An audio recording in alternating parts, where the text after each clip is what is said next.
And she just never gave up, even when she wanted to. She just. Well, she says, well, okay, if I do give up, what am I going to do? And because you have to go there. It's like, okay, so let's say I do that, then what? And it's like, there's nothing else I want to do. I want to write. I want to do these things. So I guess I'll just keep going. Yeah. And have you two been faced with things just like that, you know, where you're just kind of hitting the wall and then you're like, but then you think, what else would I be doing? And it just kind of solidifies it and put you right back there.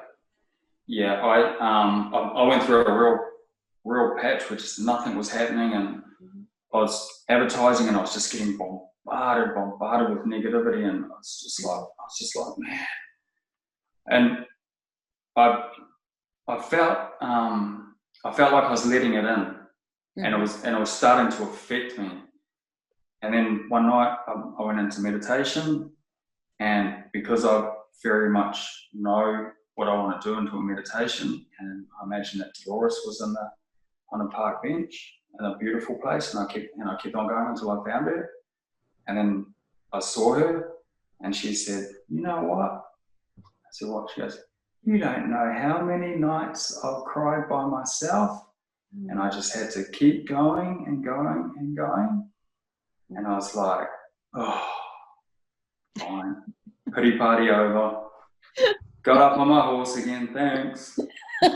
keep going. Okay. And I was like, I have no idea what you went through. No idea at all. And I'm feeling sorry for myself. And lesson learned. And everybody's got their own journey. And then the very next day, people started defending.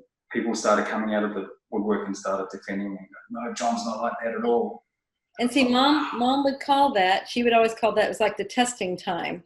And that gives you time to decide, what are you going to do? And it's like, if you're faced with that, it's like, then it's like, you could go either way. But as soon as you commit, she was like, okay, I'm going. Then it shifts. It turns around for you. And that's good. It's like the universe is waiting for your commitment. Yeah. You have choices. This could be, I'm watching the chat rooms, you guys. I'm watching everybody join us. And I just want to say hi to everybody that's out there in the chat rooms on Facebook. If you want to join us on the Facebook chats, we're on BBS Radio and Facebook, and we're on the official Dolores Cannon page. I'm watching those two chats. John, you've got a lot of people that are fellow practitioners. Some of them are just getting started. Some of them have been doing this a while. You know, there's a lot of support going on here in the chat rooms, and with everything that you've been saying, I think these are things that we all need to hear and remember as we get into these journeys, as we're facing the families that are like, what exactly do you do? What exactly is this higher self you're talking to? You know, these are really encouraging words for everyone that is a practitioner. Some people may be considering becoming one. And so I think this is beautiful that you're talking about this part of you that, you know, when it gets rough and you want to, you know, it's like, what else could I be doing? Because maybe this isn't it. And yet you push through that. So what would you say to people that are hitting that wall right now and are wondering, am I actually supposed to be doing this work? Why do I keep hitting these roadblocks? And all of us are facing one right now, and it's called the coronavirus. And we're being quarantined, and these are in-person sessions. So what would you tell people that are trying to figure out how to navigate that? I really love what Kaya Wittenberg and Julia are doing on the Facebook feed. And they very much talk about that, and they go into a lot of detail about that. But for me personally, I had to, because I listened to Kaya and I really take on board what he says, and I really went down to basics, and I got my website up and going more properly, how I liked it. I got the YouTube going. I had more time for the videos and all that sort of stuff. It's a little bit different down here in Australia because we can still have sessions. So it's a little bit different here. Wonderful. But really? Yeah, good news. Yeah, but really it gets down to what Kaya said. Just really evaluate what's important in your life.